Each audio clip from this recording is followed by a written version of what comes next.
ప్రభువు ఆయా విషయాల గురించి ఎన్నో విషయాలు అక్కడున్న జనసమూహం అంతటికీ బోధిస్తూ నేర్పిస్తూ ఉంటే ఎంతోమంది చిన్నలు పెద్దలు పురుషులు స్త్రీలు అందరూ కూర్చుని వింటూ ఉన్నారు. ఆయన చెప్పే మాటలన్నీ కూడా ఆ రోజు కుటుంబ నేపథ్యంలో నుంచి తల్లి బిడ్డ గురించి అలాగే ప్రతి విషయాన్ని కూడా ఎంతో సులువుగా అర్థమయ్యేటట్టు చెప్తూ ఉంటే ఆ వాక్యపు వెలుగులో ఆమె తన హృదయాన్ని చూసుకోవడం మొదలుపెట్టింది.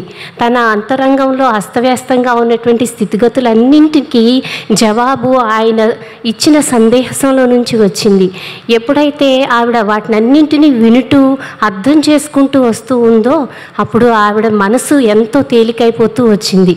ఈ మార్పుకు కారణం ఏంటంటే ఇంత గొప్ప బోధనలు తన జీవితాన్ని ప్రభావితం చేశాయి.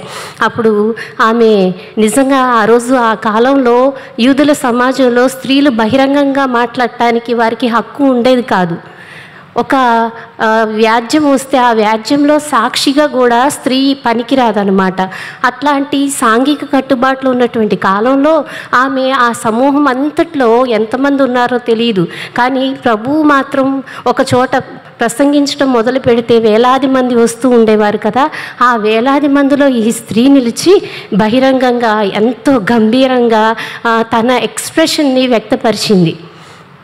నిజంగా అక్కడ జరిగింది ఏంటంటే ప్రభు బోధిస్తున్నప్పుడు పరిశుద్ధాత్మని యొక్క స్పర్శ తను అనుభవించింది. ఎప్పుడైతే ఆ పరిశుద్ధాత్మ అనుభవాన్ని పొందుకుందో తను మారు మనసు పొందుకొని ఆ మారు మనసులో నుంచి వచ్చిన సంతోషంతో తన జీవితానికి ఒక చక్కని మార్గాన్ని ఆయన బోధించాడు అని గమనించిందై వెంటనే మనం సహజంగా స్త్రీలు కానీ ఎవరు కానీ అంటారు కదా, ఒక వ్యక్తిని చూస్తే ఏ తల్లి కన్న బిడ్డో అని. ఆ విధమైన ఎక్స్ప్రెషన్తో తను యేసును గూర్చి మరియ యొక్క మాతృత్వము ధన్యమై ఉన్నది అని చెప్తుంది. సెయింట్ అగస్టిన్ అంటాడు, అంటే మన మోనికా అగస్టిన్ అంటాం కదా, ఆయన ఒక మాట రాసుకొచ్చారు. మరియ యొక్క మాతృత్వము వలన వచ్చిన ధన్యత కంటే ఆమె శిష్యత్వం వల్ల ఎక్కువ ధన్యత పొందుకుంది. ఆమె మోసిన గర్భంలో దానికంటే కూడా హృదయంలో యేసును మోసిన దాన్ని బట్టి ఆవిడ ఎక్కువ ధన్యురాలైంది అనే గొప్ప మాటను చెప్తాడు. నిజమే కదా, తల్లిగా తన పాత్ర ఎంత ప్రాముఖ్యమైనప్పటికీ తను ఒక శిష్యురాలిగా ప్రభువు దగ్గర నేర్చుకుంటూ అందరి వల్లనే ఆయన్ని కూడా ఆరాధిస్తూ సేవిస్తూ ఒక గొప్ప గౌరవ భావాన్ని తన హృదయంలో ఉంచుకొని ఆ శిష్యత్వంలో నుంచి హృదయంలో ఆయన కూర్చున్నటువంటి ప్రవచనాలన్నింటినీ జ్ఞాపకం చేసుకుంటూ ఆ తండ్రి చిత్తాన్ని నెరవేర్చడానికి వచ్చిన మెస్సయ్య అని చెప్పి ఎంతో ఆరాధనా భావంతో ఉండేది. నిజంగా మనం ప్రభువుని తెలుసుకొని ఎంతో ధన్యులం కదా. అయితే అంతకంటే గొప్ప ధన్యత ఇక్కడ ప్రభువు మనకు నేర్పిస్తున్నాడు.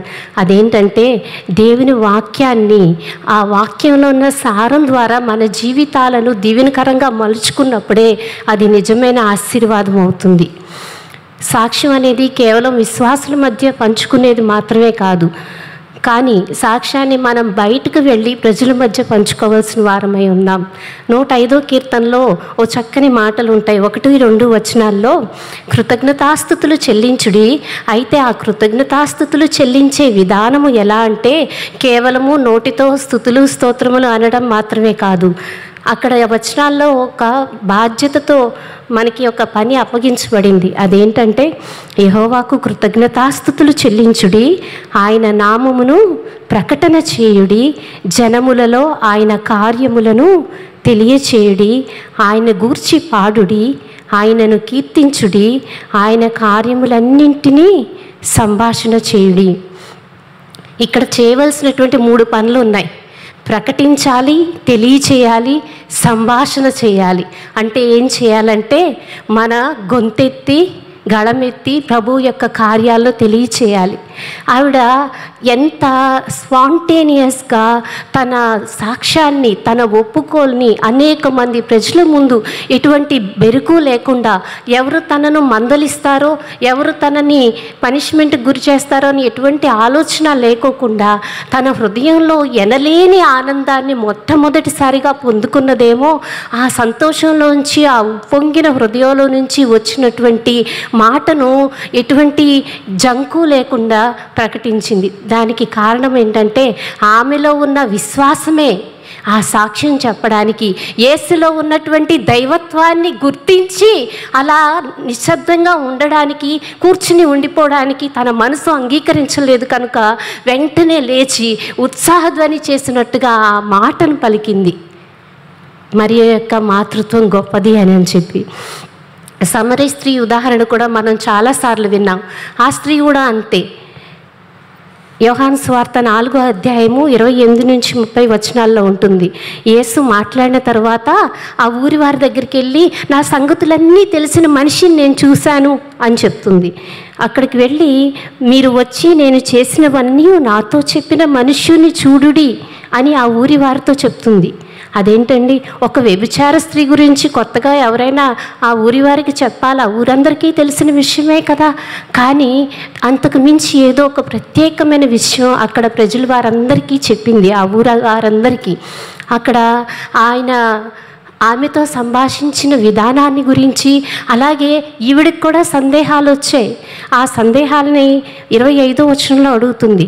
ఆ స్త్రీ ఆయనతో, క్రీస్తనబడిన మెస్సయ్య వచ్చునని నేను ఎరుగుదును, ఆయన వచ్చినప్పుడు మాకు సమస్తమును తెలియచేయునని చెప్పగా, యేసు నీతో మాట్లాడుచున్న నేనే ఆయనని ఆమెతో చెప్పెను. ఆ సత్యాన్ని కనుగొంది. వెంటనే వెళ్ళి అక్కడ ఊరివారితో జరిగిన సంభాషణ అంతా చెప్పి, మరలా ఇదిగో నేను చెప్పిందంతా నిజమే కదా, ఈయన క్రీస్తు కాడా అని ఆ ఊరి వారితో చెప్పగా, మరో మాట మాట్లాడకుండా ఆ ఊరి వారందరూ కలిసి ఆయన వెతుకుకుంటూ వెళ్ళారంట. నిజంగా అప్పటి కాలంలో యూదులకు సమరయులకు మధ్య శత్రుత్వం ఉంటూ ఉండేది. కానీ ఒక స్త్రీ చెప్పినటువంటి మాటను నమ్మి అక్కడ ఉన్నటువంటి వారందరూ కలిసి యేసును వెతుక్కుంటూ వెళ్ళారు అంటే అసలు ఆవిడ ఏ విధంగా చెప్పి ఉంటుంది ఈ సువార్త? తను యేసుతో కలిగినటువంటి ఆ సంభాషణలో పరసంబంధమైన సంగతులు బోధించిన విధానము, యేసే మెస్సయ్య అని తాను నిర్ధారించుకున్నటువంటి విధానాన్ని తిరుగులేని సువార్తగా నిస్సంకోచంగా తన స్వరం ఎత్తి ఎంతో గంభీరంగా ఊరి వారందరికీ ప్రకటించింది. అలా ప్రకటించినప్పుడు వారందరూ కలిసి యేసును వెంబడించడానికి ముందుకు వచ్చారు. ఒక స్త్రీ సత్యాన్ని ధైర్యంగా ప్రకటించినప్పుడు దేవుని చేతిలో గొప్ప సాధనం అవుతుంది. ఇదే గొప్ప సాక్ష్యం. మగ్దలేనే మరియ కూడా ఆ రోజు పునరుద్ధానాన్ని ఒంటరిగా అయినప్పటికీ తను నమ్మిన సత్యాన్ని ధైర్యంగా ప్రకటించినప్పుడు ఆ పునరుద్ధానం ఆ అనుభవాన్ని అనేక మంది పొందుకున్నట్లుగా మనం చూస్తాం. సహజంగా మనం అనుకుంటాం సువార్త అంటే క్రీస్తు పుట్టుక నుంచి పునరుద్ధానం వరకు అంతా ఒకేసారి ఒక్క పరిచయంలోనే మనం చెప్పడం అంత సమంజసం కాదు. వారు లేనిపోయినటువంటి ప్రశ్నలకు అయోమయానికి గురవుతారు. అది చాలామంది ఆలోచించకుండా నేను చెప్పేశాను, ఇక నా పని అయిపోయింది, ప్రభువు చూసుకుంటాడు అన్నట్లుగా ఉంటుంది. అలా ఉండడం వల్ల వారిలో అనవసరమైనటువంటి అవగాహన లోపం కలుగుతుందే కానీ ప్రయోజనం ఉండదు. ఇప్పుడు మనం ఒక పేషెంట్ డాక్టర్ దగ్గరికి వెళ్ళాడు అనుకోండి, చాలా అనారోగ్య సమస్యలతో వెళ్ళాడు. డాక్టర్ అన్నిటికీ కలిపి ఒక 10 రకాలు 50 రకాల మందులు రాసేస్తాడా? రాసేడు. ఆ పేషెంట్కి ఏది ఎక్కువ తీవ్రతగా ఉందో ఆ ఎమర్జెన్సీ మెడిసిన్ ఫస్ట్ ఇచ్చి దాన్ని కాస్త కామ్ డౌన్ చేసిన తర్వాత ఆ మిగిలిన వాటన్నిటికీ ఒక్కొక్కటిగా ఇంజెక్షన్ ఇస్తూ సెలైన్ పెడుతూ వాటినన్నిటినీ మేనేజ్ చేసుకుంటూ వస్తారు.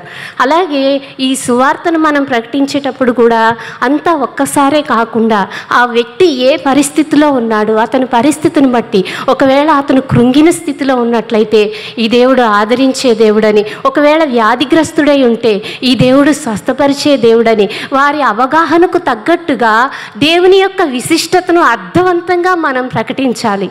అలా ప్రకటించినప్పుడు వారు అర్థం చేసుకునే స్థితిలోనికి పరిశుద్ధాత్మ చేత నడిపించబడతారు. ప్రభు కూడా అంతే. ఆయన ఈ లోకానికి వచ్చినప్పుడు సువార్తనంతా ఒక్కసారే పరిచర్య మొదలు పెట్టగానే నేనే మార్గమును సత్యమును జీవమును, నా ద్వారా తప్ప మరి ఎవ్వడును తండ్రి యొద్దకు చేరడు అని వెంటనే చెప్పలేదు. కనాను విందులో మనిషిని యొక్క జీవితాన్ని మార్చగలిగిన మహత్తరమైన శక్తి తనకుందని, అద్భుతాలు స్వస్థతలు చేయగలిగిన వాడని, దెయ్యాలపైన ప్రకృతిపైన ఆయనకు అధికారం ఉందని, అలాగే పరలోక సంబంధమైనటువంటి మర్మాలను విశదీకరించి చెబుతూ ప్రవచనాల్లో వ్రాయబడినటువంటి మెస్సియా గూర్చినటువంటి వాటిని అన్నిటికీ నెరవేర్పు ఆయనలోనే ఉందని చెప్పి అంచెలంచెలుగా ప్రజల్లో విశ్వాసాన్ని బలపరుస్తూ తండ్రి యొక్క చిత్తానికి అనుగుణంగా వాటిని అన్నింటినీ నేర్పించి రుజువుపరిచి చేసి వెళ్ళాడు. అలానే మనం కూడా సువార్తను ప్రకటించడంలో తొందరపాటు కంటే ఏదో మనకి తెలిసింది చెప్పేసేయాలి అన్నటువంటి ఆలోచన కంటే ఎదుటివారి యొక్క అవగాహనకు తగ్గట్లుగా అర్థం చేసుకునేటట్లుగా వారిలో విశ్వాసాన్ని మొలకెత్తించేటట్లుగా మనం చెప్పే విధానం ఉండాలి. ఒక్కోసారి ఆ కొంచెం మాట చెప్పడానికే మనం చాలా ఆలస్యం చేస్తూ ఉంటాము, చాలా వెనకడుగు వేస్తూ ఉంటాము. నాకంటే ప్రభువుని తెలుసుకున్నవారు గొప్ప గొప్ప ప్రార్థనలు చేసేవారు ఉన్నారు, సేవకులు ఉన్నారు, ఇది వారి బాధ్యత అని చెప్పి మన వంతు మనం దాటవేసుకునే ధోరణి కూడా కలిగి ఉంటాం. అలా కాకుండా మనకి ఎప్పుడు అవకాశం వస్తే అప్పుడు దేవుని నామం పేరట మనం నోరు తెరవడానికి సిద్ధంగా ఉండాలి. దట్టమైన కేకారణ్యంలో అంట ఆ అమావాస్య రాత్రిపూట చాలా చెట్లు గుబురుగా ఉంటాయి కదా, వచ్చే సన్నటి కాంతి కూడా లేక చెమ్మ చీకటిగా ఉంటుంది. అలాంటప్పుడు ఈ నక్కలు మిగిలిన జంతువులు ఇవి ఉంటాయి కదా, క్రూర మృగాలు సైతం భయంతో భయంకరమైనటువంటి ఆర్తనాదాలు అరుపులు చేస్తూ ఉంటాయంట. మనకి ఎవరికన్నా వాటి గురించి ఆలోచించే అంత పడుతుందా? లేదు కదా, మనకి అంత ఏమీ అవసరం లేదు, గుర్తు రాదు. కానీ దేవుని ప్రేమ అక్కడ కూడా పనిచేస్తుంది, అక్కడ కూడా వాటిని కూడా దేవుడు జ్ఞాపకం చేసుకుంటాడు. అటువంటి అప్పుడు సువార్త ఎంతో విరివిగా దొరుకుతున్నటువంటి ఈ కాలంలో దాని యొక్క ఔచిత్యాన్ని గుర్తించలేని ప్రజలను చూచి దేవుడు మౌనంగా ఎలా ఉంటాడు? తన స్వరాన్ని తన ప్రజల ద్వారా వినిపిస్తాడు. అది మనమే. అందుకే కొన్నిసార్లు అనిపిస్తుంది, make a cause and an opportunity to gather some people and raise your voice to share the gospel. It is not a concern, it is the commission of God. ఏదో ఒక సందర్భాన్ని ఏదో ఒక ప్రయత్నం ద్వారా మనం సువార్తను ప్రకటించడానికి ఏర్పాటు చేసుకొని ఒక నలుగురిని గ్యాదర్ చేసుకొని అక్కడ సువార్తను ప్రకటించి మన వంతు బాధ్యతను మనం నెరవేర్చాలి. అది దేవుని మనకి ఇచ్చిన ఆజ్ఞలో భాగమై ఉన్నది. ఈ రోజుల్లో సాక్ష్యం చెప్పవలసిన అవసరం ఎంతో ఉందండి. అది కేవలము విశ్వాస సమూహంలో మాత్రమే కాదు, అన్యజనుల మధ్య ఎక్కువగా ప్రకటించాలి. ఎందుకంటే కాలం చాలా సమీపంగా ఉంది, దేవుని రాకడకు సమయం ఆయత్తమై ఉన్నది అనిపిస్తుంది. అటువంటి సమయంలో మనం ఒకవేళ దేవుని కృపలను ఎరిగి ఉండి ఆయన కార్యాలు అనుభవించి వాటిని మనం బయటకు చెప్పకుండా ఉన్నట్లయితే ఆ వెలుగును మనం దాచిపెట్టినట్లే అవుతుంది. నా విషయంలో జరిగిన ఒక సందర్భం గుర్తొస్తుంది. అదేంటంటే నేను కాలేజీ చదివేటప్పుడు ఇంటర్ అయిన తర్వాత నెక్స్ట్ కాలేజ్లో జాయిన్ అయిన తర్వాత ఫ్రెషర్స్ డే పార్టీ అని చేస్తున్నప్పుడు ఇంకా క్లాస్లో ఎవరు లేరు, నేను నాతో పాటు ఇంకా ఇద్దరు ఫ్రెండ్స్ ఉన్నాము. మేము మాట్లాడుకుంటూ కబుర్లు చెప్పుకుంటూ తెలియకుండానే నేనేం చేశానంటే నేను నమ్మిన నా యేసుని ఎరుగుదును కలత చెందను సిగ్గునందను అని చెప్పి ఆ పాటని హమ్ చేసుకుంటా ఉన్నాను.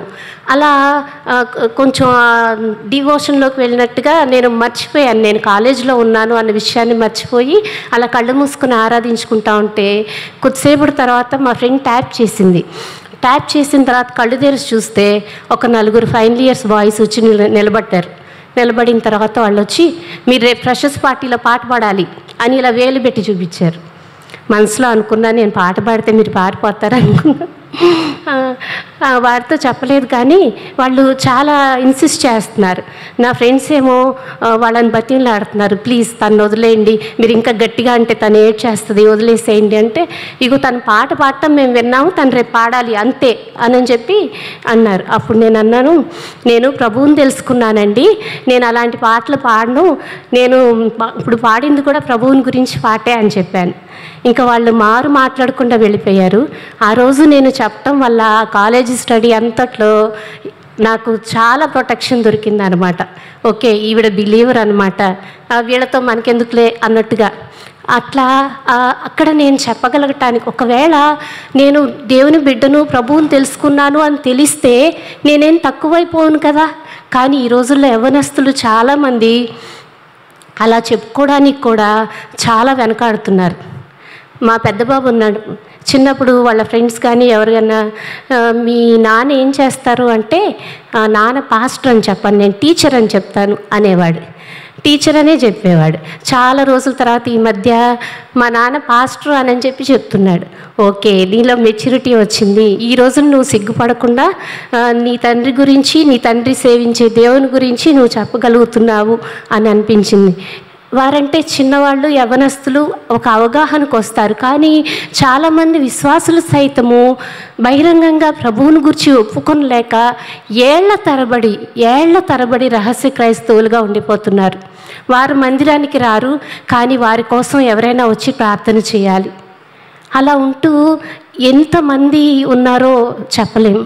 అది చాలా బాధాకరమైన విషయం. ఆనాడు ఆ స్త్రీ తనలో ఎంత సాహసాన్ని చూపించిందంటే, నా బ్రతుకుని మార్చిన వానికన్నా, నాకు ఈ సత్యాన్ని బోధించిన వానికన్నా నాకు ముఖ్యమైన వారు ఎవరూ లేరు అని ఎంతో ఘనంగా దేవునికి ఉన్నతమైన విలువ ఇచ్చింది. ఈ రోజున చాలామంది ఇంత అనుకూల వాతావరణంలో ఉన్నప్పటికీ కూడా మందిరానికి రాలేక ప్రభువుని బాహాటంగా అంగీకరించలేని స్థితిలో ఉన్నటువంటి వారు ఉంటే ఈ స్త్రీని చూచి ఒకసారి పరిశీలన చేసుకోవాలని మనవి చేస్తూ ఉన్నాను. దేవుని వాక్యాన్ని విని దాన్ని గైకొని వారు మరి ధన్యులు అని ప్రభువు చెప్తాడు కదా. ఆ వాక్యాన్ని కొంచెం లోతుగా చూస్తే దాని అర్థం ఏంటంటే, దేవుని వాక్యాన్ని విని దాన్ని గైకొని వారు మరి ఎంత ధన్యులో అన్నట్లుగా ఉంటుంది. అంటే చాలా చెప్పలేనంత ధన్యులు అన్నట్లుగా ఇక్కడ మాట రాయబడి ఉంటుందన్నమాట. గైకొనుట అనే మాటలో అర్థం ఏంటంటే, అదొక గ్రీకు పదం ఫైలాసోంటేస్ అని. అంటే దాని అర్థం ఏంటంటే, వాక్యాన్ని వినటం మాత్రమే కాదు, విలువనివ్వటము, ఆచరించటము. వాక్యాన్ని చాలాసార్లు ఉదయం నుంచి రాత్రి వరకు వారి పనిపాటల్లో వింటూ ఉంటారు, టీవీలోను ఫోన్లోను. కానీ ఇక్కడ ప్రభువు ఉద్ఘాటించి చెప్పేది ఏంటంటే, వాక్యం విన్నంత మాత్రాన మీలో మార్పు కలగడానికి కంటే, వాక్యంను మీరు గైకొన్నప్పుడు, ఆచరించినప్పుడు, ఆ వాక్యానికి విలువనిచ్చి దానికి అనుగుణంగా మీ జీవితాన్ని మార్చుకున్నప్పుడు మాత్రమే మరంతగా మీ జీవితాలు ధన్యమవుతాయి అని ప్రభువు చెప్తూ ఉన్నాడు. ఈ స్త్రీ ప్రభు మాట వింది. ఆ వాక్యం తన్ని సంధించగానే స్పందించి ప్రతిస్పందనగా అద్భుతంగా క్రీస్తుని వెంబడించే స్త్రీగా మారిపోయింది. ఈ రోజున మనం కూడా దేవుని వాక్యాన్ని విన్న తర్వాత మరింతగా ప్రార్థనలో భారభరితమైన ఆత్మతో ప్రార్థన చేయటం, విజ్ఞాపన ఆత్మతో ప్రార్థన చేయటం, అలా విశ్వాసంలో ఇంకా వృద్ధి చెందేటట్లుగా, తోటి వారిని బలపరిచి ధైర్యపరిచే రీతిగా, మరొకరిని క్రీస్తులోనికి నడిపించే రీతిగా మన ప్రతిస్పందన కూడా కనిపించాలి. అదే గైకొనుకుంటలో ఉన్నటువంటి అర్థం. రెండవ భాగంలో చూసినట్టయితే, వాక్యము వినేవారు ఎంతోమంది ఉంటారు, కానీ దాన్ని ఆచరించేవారు చాలా కొద్ది మందే ఉంటారు. వారే ధన్యులంట. మత్తయి సువార్త 7వ అధ్యాయము 24 నుంచి 25 వచనాలు చూద్దాము. కాబట్టి ఈ నా మాటలు విని వాటి చొప్పున చేయు ప్రతివాడును బండ మీద తన ఇల్లు కట్టుకొనిన బుద్ధిమంతుని పోలి ఉండెను. వాన కురిసెను, వరదలు వచ్చెను, గాలి విసిరి ఆ ఇంటి మీద కొట్టెను, కానీ దాని పునాది బండ మీద వేయబడెను గనుక అది పడలేదు. ఆ బండ మీద ఇల్లు కట్టుకున్న జ్ఞానవంతులు ఎవరు అంటే, వాక్యాన్ని విని ఆచరించిన వారే, వాక్యాన్ని విని ప్రకటించినటువంటి వారే. మత్తయి సువార్తలోనే ఇంకొక మాట ఉంటుంది, మీ వెలుగును మనుషుల ఎదుట ప్రకాశింపచేయండి, విశ్వాసాన్ని బహిర్గతం చేయండి అని చెప్పి ఇక్కడ లేఖనాల్లో తెలియజేస్తూ ఉన్నారు. సావిత్రిబాయి అని 1831 సంవత్సరంలో మహారాష్ట్రలో జన్మించింది. ఆమె వివాహం అయిన తర్వాత ఆమె భర్త పూలే, అంటే ఆమెను పూర్తిగా సావిత్రిబాయి పూలే అని పిలుస్తారు. ఆమె భర్త యొక్క ప్రోత్సాహంతో ఆమె విద్య నేర్చుకుంది. ఆనాటి సమాజంలో, అంటే 18వ శతాబ్దంలో అనుకోండి, ఆనాటి రోజుల్లో స్త్రీలు చదువుకోవడానికి అంగీకరించేవారు కాదు. అటువంటప్పుడు తను చదువుకున్నటువంటి విద్యను అనేక మంది బాలికలు చదువుకోవాలి, స్త్రీలు కూడా విద్యావంతులు అవ్వాలనే ఉద్దేశంతో ఒక ఉద్యమాన్ని తీసుకొని వచ్చింది. బాలికలకు కూడా చదువు కావాలి, స్త్రీలకు చదువు కావాలి అని. ఆ ఉద్యమాన్ని తీసుకొని వచ్చినప్పుడు ఆమెను చాలామంది వ్యతిరేకించారు. ఎందుకంటే ఆ రోజుల్లో బాల్య వివాహాలు, అంటరానితనము, మూఢనమ్మకాలు ఎక్కువగా ఉండేవి. అట్లాంటి సమాజంలో స్త్రీలకు విద్య చెప్పడము అంటే కట్టుబాట్లను మీరి ప్రవర్తించటమే అని చెప్పి ఎంతోమంది పెద్దలు ఆమెని అణగద్రొక్కాలని ఎన్నో రకాలుగా ప్రయత్నాలు చేశారు. అయినా ఏ మాత్రం వెనకడుగు వేయకుండా అందరికీ తన స్వరాన్ని వినిపించింది. ఉమెన్కి స్త్రీలకు విద్య అవసరము, స్త్రీల విద్య ప్రాముఖ్యత ఉంది అని చెప్పి తను నిస్వార్థంగా ఎంతోమందికి ఆ మాటను చూపించి ప్రభావితం చేసి సిద్ధపరిచింది. దాని ఫలితంగా పూణేలో 1848 సంవత్సరంలో మొట్టమొదటి బాలికల పాఠశాల ఏర్పాటైంది. మొట్టమొదటి లేడీ టీచర్ కూడా ఆవిడే. భారతదేశంలోనే కాదు, ప్రపంచంలోనే, ప్రపంచ చరిత్రలోనే స్త్రీలకు విద్యా విధానం గురించినటువంటి ఉద్యమము అక్కడ నాంది ప్రస్తావన జరిగింది. అదొక గొప్ప కీలకమైన మలుపైంది. తద్వారా చూడండి ఈరోజు ఎంతోమంది విద్యా హక్కును పొందుకున్నారు. 21st సెంచరీలో కూడా బేటీ బచావో బేటీ పడావో అని చెప్పి స్లోగన్ వింటున్నాం కదా. అంటే 18వ శతాబ్దపు ఆరంభంలో తాను చేసిన ప్రయత్నం ఎంత క్లిష్టమైనదో, తన స్వరాన్ని ఎంత బలంగా వినిపించిందో. ఆ స్వరం భారతదేశ చరిత్రనే తీర్చిదిద్దింది. ఒక స్త్రీ సత్యాన్ని ప్రకటించినప్పుడు ఆమె దేవుని చేతిలో గొప్ప సాధనమవుతుంది. ఒక స్త్రీ సత్యం కొరకు ధైర్యంగా నిలబడినప్పుడు ఆమె తన కుటుంబాన్ని కట్టుకోగలుగుతుంది, కఠినమైన హృదయాన్ని సైతము కదిలించగలుగుతుంది. ఈ రోజున మనకు కూడా దేవుడు అదే బాధ్యతను జ్ఞాపకం చేస్తూ ఉన్నాడు. మన చుట్టూ ఉన్న వారి కొరకు మనం దేవుని నామం పేరట ఆయన యొక్క మహిమ కొరకు నిలబడాలి. మన స్వరాన్ని, మన గొంతును ఎత్తి ప్రకటించాలి. లూకాసు వార్తలో ఈ స్త్రీ ఏమని చెప్పింది? యేసు తల్లి ధన్యమైందని చెప్పింది. మరియ కూడా అదే మాటను ఉటంకిస్తూ తన పరిశుద్ధాత్మతో నింపబడి చెప్తూ ఉంది. లూకాసు వార్త 1వ అధ్యాయం 48వ వచనంలో, సర్వశక్తిమంతుడు నాకు కార్యములు చేసెను కనుక ఇది మొదలుకొని అన్ని తరముల వారును నన్ను ధన్యురాలు అందురు అని మరియ తానే చెప్పింది. కానీ ఇక్కడ ప్రభువు మనకి ఎలాంటి విలువనిస్తున్నాడంటే, ఎలాంటి ఆధిక్యతనిస్తున్నాడంటే మరియ ధన్యురాలే. మరియతో పాటు ఎవరైతే వాక్యాన్ని విని దాని ప్రకారము ఆచరణీయమైన జీవితాన్ని జీవిస్తారో వారు ధన్యులే, వారు మరంత ధన్యులే అని ఒక గొప్ప విలువను మనకి ఆపాదిస్తూ చెప్తూ ఉన్నాడు. వాక్యం ఈరోజు మనకు బాగా అలవాటైపోయి దాని యొక్క ప్రభావం చిన్నగా కనిపించే ప్రమాదం ఉంది. కానీ వాక్యం యొక్క శక్తి ప్రజల జీవితాలను ఎలా చీకటి శక్తుల నుంచి, అంధకారం నుంచి విడిపించి సత్యంలోనికి నడిపిస్తుందో దానికి ఉదాహరణ మనం కాదా? ఒకప్పుడు అలా ఉన్నటువంటి మనల్ని దర్శించిన ఆ వాక్యం ద్వారా, ఆదరించిన వాక్యం ద్వారా, బలపరిచిన వాక్యం ద్వారా ఈనాడు మనం ప్రభువుని సేవించగలుగుతూ ఉన్నాం. ప్రభువు చెప్పే మాట ఇదే, ఆత్మీయ విధేయతను, వాక్యానికి విధేయతను కలిగినప్పుడు మీ జీవితాలు ధన్యమవుతాయి. కేవలము ప్రభువుని ఎరిగి ఉన్నాము అన్న దానితో తృప్తి పడకుండా ఆయనలో ధన్యులు మగునట్లుగా ఆయన వాక్య ప్రకారము జీవించిన వారమై ఇతరులకు మాదిరి కలిగి ఉండే విధంగా జీవించాలి. వినటం మాత్రమే కాకుండా ఆచరించుటలో ఇక్కడ ప్రభు వాక్యం సెలవిస్తుంది. యాకోబు పత్రిక 1వ అధ్యాయము 22వ వచనం, మీరు వినువారు మాత్రమే ఉండి మిమ్మల్ని మీరు మోసపుచ్చుకోకుండా వాక్య ప్రకారము ప్రవర్తించువారునే ఉండాలి. వినువారు మాత్రమే కాకుండా వాక్య ప్రకారము ప్రవర్తించువారై ఉండాలి. గొప్ప దైవ సేవకుడు, ప్రసంగికుడు చార్లెస్ స్పర్జన్ గారు అంటారు, మరియ తల్లికి ప్రభువు ఎలా గౌరవించాడో, ఎవరైతే ప్రభువును సేవిస్తూ ఆయన వాక్యాన్ని అనుసరించి నడుచుకుంటాడో వాళ్ళని కూడా ప్రభువు అంతే గౌరవిస్తాడు అనే మాటను చెప్పారు. మనం ఎంతటి వారమండి? దేవాది దేవుడు అంతటి వాడు మనల్ని గౌరవించేటువంటి ఆధిక్యతను ఇస్తానంటే దాన్ని అందిపుచ్చుకోలేకపోవడం మనదే పొరపాటు అవుతుంది. మనం ఏ ఏ విషయాల్లో అయితే వాక్యానుసారంగా నడుచుకోవాల్సి ఉన్నామో, ప్రతిదినము పరిశుద్ధాత్ముడు మనల్ని సరిచేసుకోమని ఏ ఏ హెచ్చరికలు అయితే పంపిస్తూ ఉన్నాడో వాటిని ఎక్కడ పెడచెవిన పెట్టకుండా వాటి ప్రకారము విధేయత చూపించి మన బలహీనతలను ఒప్పుకోవాలి, సరిచేసుకోవాలి. లేదు ప్రభువా అంతా బాగానే ఉంది, ఈ సందేశం నాకు కాదు అన్నట్లుగా ఒక్కోసారి మనం దాన్ని స్కిప్ చేసే ప్రమాదం ఉంది.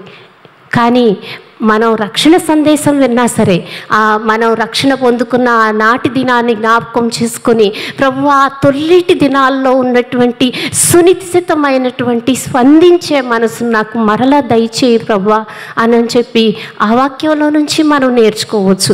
ప్రతి వాక్యం మనల్ని సరిచేసేదిగా రెండంచుల వాడిగల ఖడ్గమే ఉండి మనల్ని దిద్దుతూ ఉండగా కేవలము లోబడి ఉండి పరిశుద్ధాత్మ చేతులకు అప్పగించుకుంటే చాలు. మన జీవితాలు దేవునికి ప్రీతిపాత్రంగా అవుతాయి. వాక్యానికి విధేయత కలిగి ఉండడం వల్లంట ప్రభువు మత్తయి సువార్త 12వ అధ్యాయము 50వ వచనంలో కూడా ఉంటుంది. పరలోకమందున్న నా తండ్రి చిత్తం చొప్పున చేయువాడే నా సహోదరుడును, నా సహోదరియు, నా తల్లియు అనెను.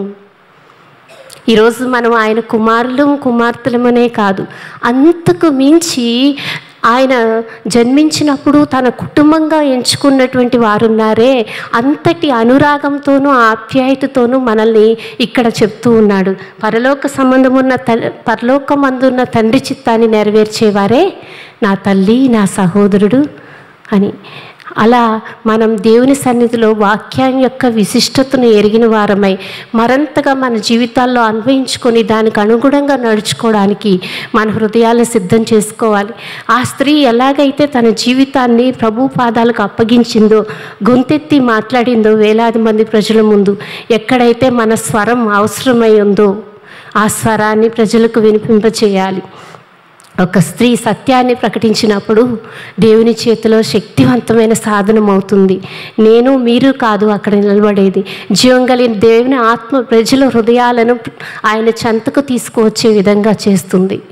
కనుక ఒకంత కళ్ళు మూసుకున్నట్లయితే విన్న వాక్యంలో నుంచి మనం ఆలోచన చేసుకుందాం. మనం చాలాసార్లు గొప్పవారం అనుకుంటూ ఉంటాం కదా. మన గొప్పతనము ఈ లోక సంబంధమైనటువంటి యోగ్యతలను, అర్హతలను, వస్తువాహనాల్లో కాదు, కానీ ప్రభువు చేత ధన్యులము అని అనిపించుకోవడంలో ఉంటుంది. తండ్రి చిత్తమును జరిగించేవారు, వాక్యాన్ని వారి జీవితంలో ఆచరణాత్మకంగా జీవించే వారిని ధన్యులు అని చెప్పి ప్రభువు ఒక గొప్ప బిరుదును మనకిస్తూ ఉన్నాడు.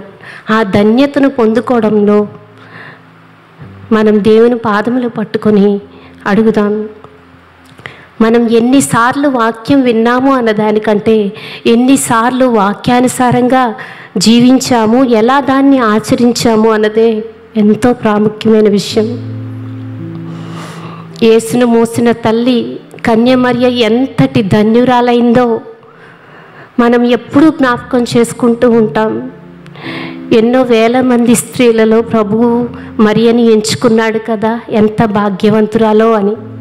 కానీ ఆ భాగ్యమును దేవుని వాక్యాన్ని వినుచు దాన్ని గైకొనే మనలాంటి వారికి కూడా, అతి సామాన్యులమైన మనల్ని కూడా ధన్యుడు అని ఎంత గొప్పవాళ్ళని చేస్తున్నాడో కదా, ఎంత విలువనిస్తున్నాడో కదా.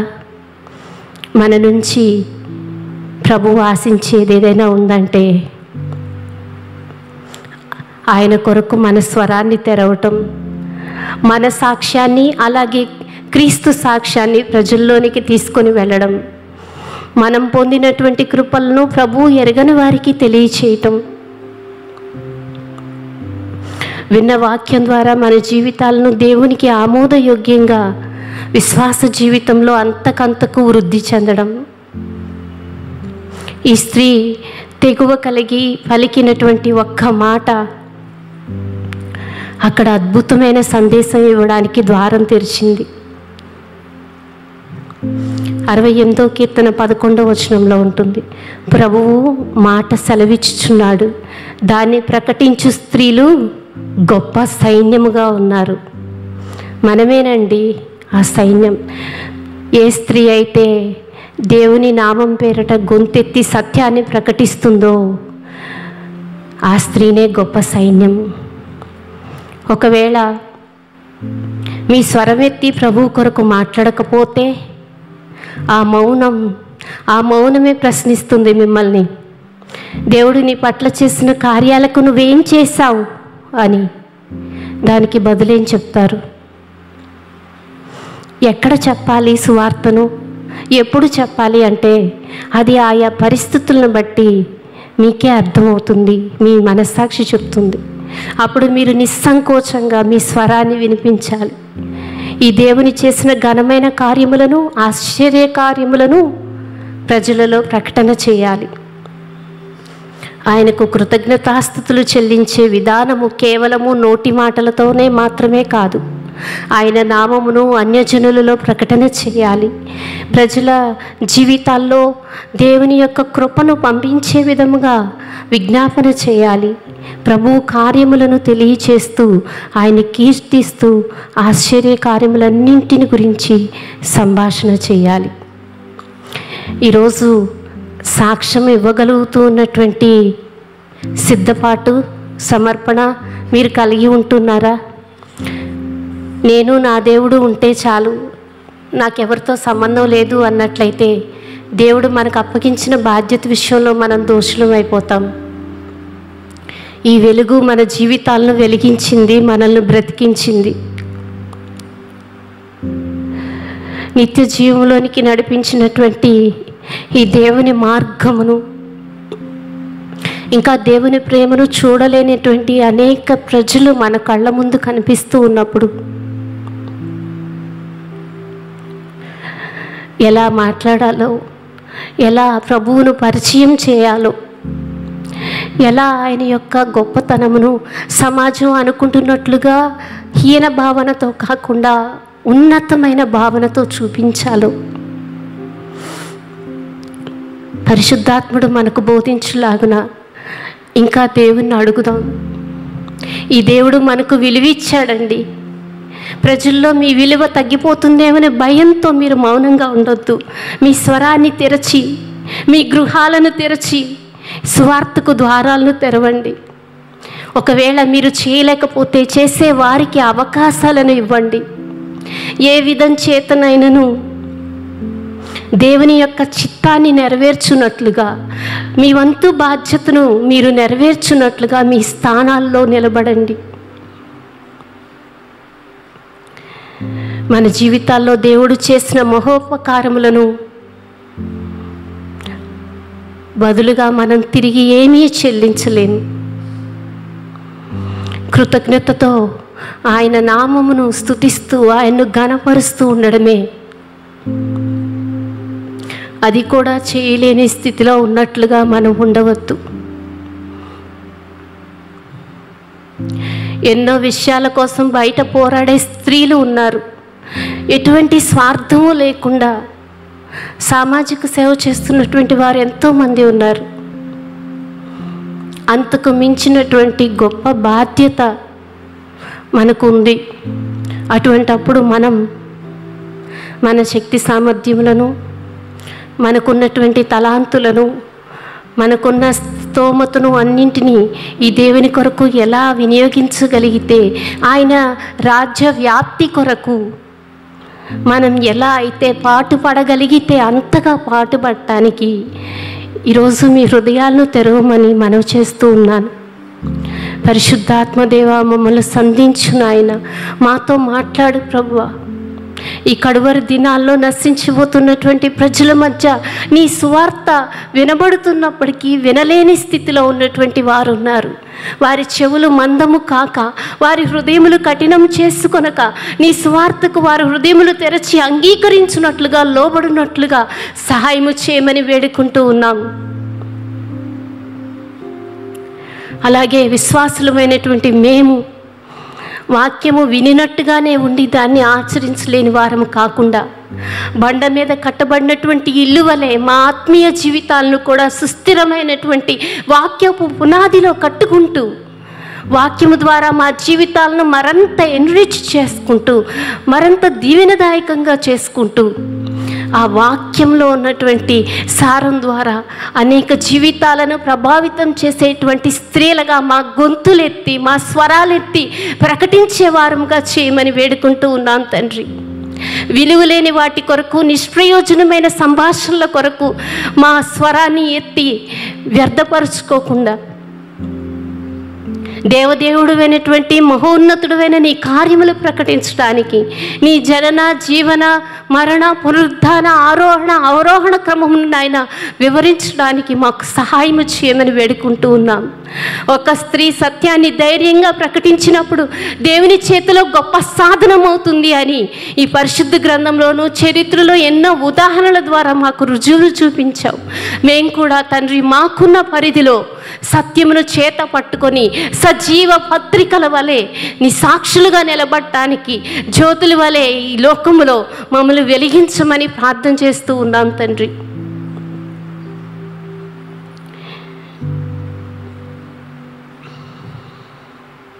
ఈరోజు కూడి వచ్చినటువంటి నీ బిడ్డలందరినీ జ్ఞాపకం చేసుకుని మరంత వాక్య అవగాహన జ్ఞానంతోనూ, వాక్యాన్ని అనుసరించి నడుచుకునేటువంటి కృపలతోనూ మమ్మల్ని నింపమని, మా జీవితాలను ఎలా కట్టుకోవాలో, మా ద్వారా మా కుటుంబములను, మా సమాజమును ఎలా ఇంకా దీవెనకరంగా చేసుకోవాలో నేర్పించమని వేడుకుంటూ ఉన్నాం. ఈరోజు అవసరతల్లో వచ్చిన ప్రతి బిడ్డను దర్శించమని, వారి హృదయ వాంఛలను తీర్చి నీ యొక్క కృపచేత వారి అక్కర్లన్నింటినీ తీర్చమని వేడుకుంటూ ఉన్నాం ప్రభువా. ఈరోజు నువ్వు మాతో మాట్లాడి దర్శించినందును బట్టి వందనములు. మరంతగా తండ్రి మా సంఘాలు సువార్తను ప్రకటిస్తూ అనేక జీవితాల్లో నీ యొక్క సత్యాన్ని ప్రచురం చేస్తూ సార్వత్రిక సంఘంలో నాయన ఘనమైనటువంటి పనిని మా ద్వారా కూడా చేసే కృపను అనుగ్రహించమని వేడుకుంటూ ఉన్నాం తండ్రి. మా ప్రాంతాల్లో ఇంకనూ నాయన స్వార్థకు ద్వారాలు తెరవమని వేడుకుంటూ ఉన్నాం. వాక్యాన్ని ఖచ్చితంగా అనుసరించేటువంటి గట్టి విశ్వాసులను, బలమైన విశ్వాసులను మమ్మల్ని మరింతగా అలా తయారు చేయమని వేడుకుంటూ ఉన్నాం. ఈరోజు ఈ సమయాన్ని నీవు మాకు అనుగ్రహించి బలపరిచినందుకు, మరొకసారి మా యొక్క కర్తవ్యాన్ని మాకు జ్ఞాపకం చేసినందుకు నేనెంతగానో స్తుతిస్తూ కృపగలిగిన యేసు అతి పరిశుద్ధ నామంలో ఈ మనవులన్నీ అడిగి వేడుకుంటూ ఉన్నాం తండ్రి. ఆమేన్.